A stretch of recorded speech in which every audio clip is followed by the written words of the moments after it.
It's now been a month since I got my hands on the 33mm f1.4. I took it with me for portrait session, for travel session, and also street photography sessions. So this particular video won't focus on technical aspect, but more about my feeling about this lens and about what I like and I don't like about the lens. Because yes, there are some points that I don't like about the lens, and I don't believe that this is the perfect lens.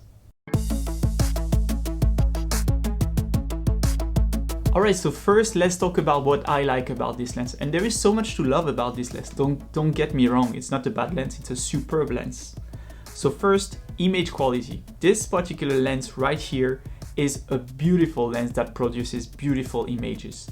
Whether you go to f1.4 or f16, you will have sharp images with beautiful contrast and great colors on the whole aperture range. And that was one of the problems that I had with the 35mm f1.4 and the 35mm f2, which are alternative to this particular lens. This allows you to create some really interesting and creative shots and also take advantage of the maximum aperture for night shooting sessions. So the 33mm f1.4 performed extremely well, but it comes at a cost and at an increase of weight. Speaking of weight, I still believe that this lens is really compact for what it is capable of achieving. I haven't thought even once that this particular lens was too heavy to take out with me. Whether it's on the streets, whether I'm traveling, I believe that this lens is a really small package for the performance that it brings. But take that with a grain of salt, because I'm not the smallest guy, right? I'm a 185 with like almost 90 kilos. So yes, for me it might not be a huge deal to have a 360-gram lens attached to my body. But it might be for you. But I think that Fuji did really great being able to package so much performance in such a small body. And the third point that I want to focus on right now is the autofocus of this lens. I cannot emphasize enough how improved this particular autofocus is compared to the 35mm f1.4. I've taken it to the street multiple times and it hasn't disappointed me at all.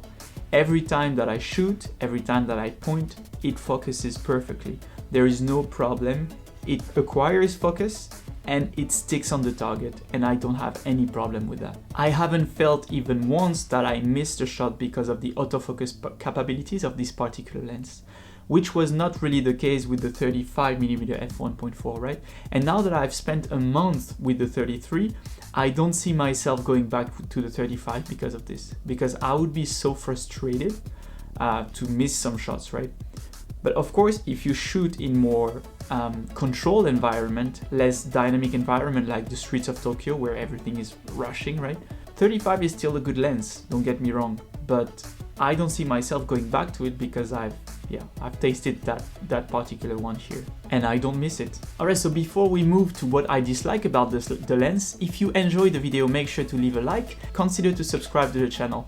I'm trying to reach 1,000 subscribers by the end of the year. Let's see if we can make it or not. If you could help, that would be really appreciated.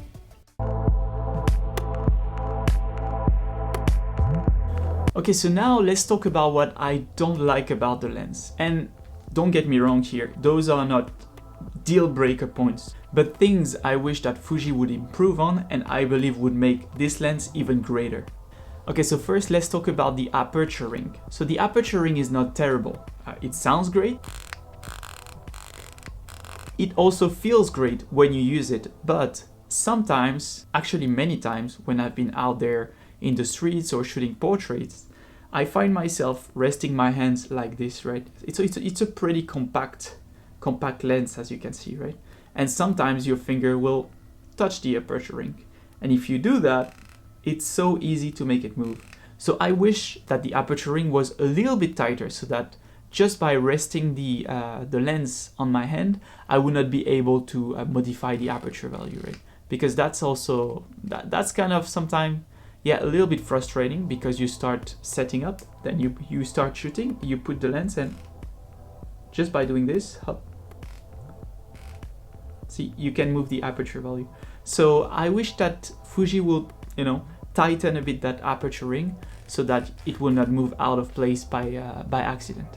Okay, so now let's move to the second point, the focus ring actually. The focus ring feels good. The only problem that I have with it is that when I try to shoot manual with it, and especially videos, it's actually really hard to precisely control the focus. And I've changed the settings in my camera, but I feel like the focus ring is a bit too fast to my taste. I will show you some example right now on the screen, but as you can see, I am in those examples, barely moving the focus ring, and you can see that the focus point is moving so fast when using manual focus. So that's a simple fix. Fujifilm just need to come with a firmware update for the lens. They could simply fix that. Just slow down a little bit the focus speed on this lens, because I feel like if you want to use this lens for manual focus for video, it's doable. Don't get me wrong, it's doable. I've done it, but it would be appreciated if they would make it a little bit slower. Alright, and my last point about what I don't like about this lens, which is not really related to the lens, but I had to mention it, is the fact that there are so little stock of this lens, right? You're watching that and you think the same, right? So many people online right now want to acquire this lens.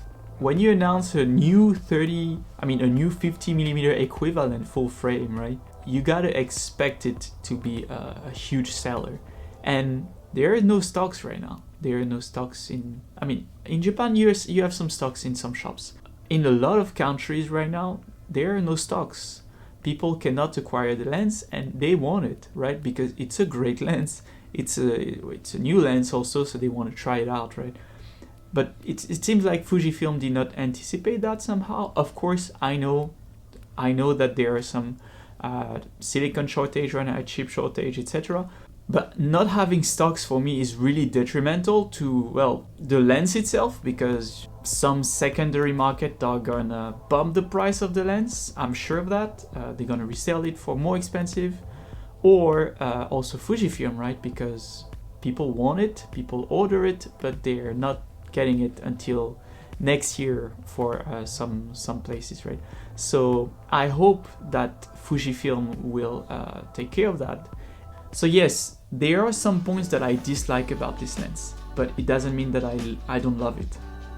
I love this lens and it has become my favorite lens to shoot with. I bring it with me everywhere I go. If I go traveling, if I go shooting in the streets, or if I go take some videos, I always bring this lens with me nowadays.